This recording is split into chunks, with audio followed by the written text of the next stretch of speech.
షేక్ సిద్దిక్ ఈరోజు mega DSC కోసం విజయనగరంలో పెద్ద ఎత్తున వందలాది మంది నిరుద్యోగులతో ధర్నా కార్యక్రమం చేపట్టాం.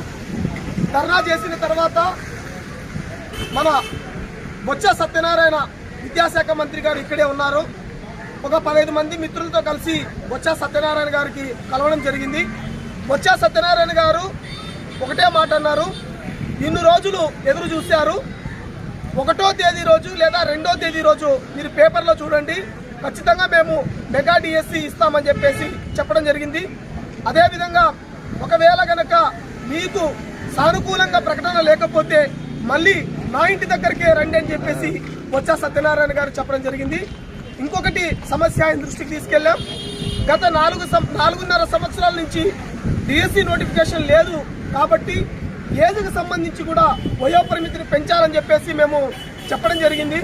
వాళ్ళు సానుకూలంగా స్పందించారు. ఎట్టి పరిస్థితుల్లో 2-3 రోజుల్లో మెగా డిఎస్సికి సంబంధించినటువంటి మంత్రి బొత్స సత్యనారాయణ చెప్పినట్టు మెగా డిఎస్సి రాకపోతే పెద్ద ఎత్తున ఉద్యమాలకు మనం శ్రీకారం చుడదాం. మన జేఏసీ నాయకులు పవన్ గారు, కో కన్వీనర్ అందరూ, మన మిత్రులు అందరూ ఉన్నారు. ఇదే గడ్డలో ఏదైతే ఉత్తరాంధ్రకు సంబంధించి ఉద్యమాల గడ్డ విజయనగరం అడ్డ చేసుకుని ఖచ్చితంగా మనం ఉద్యమాలు చేద్దాం. మెగా డిఎస్సి సాధించేంత వరకు కూడా వదిలే ప్రసక్తే ఉండదు.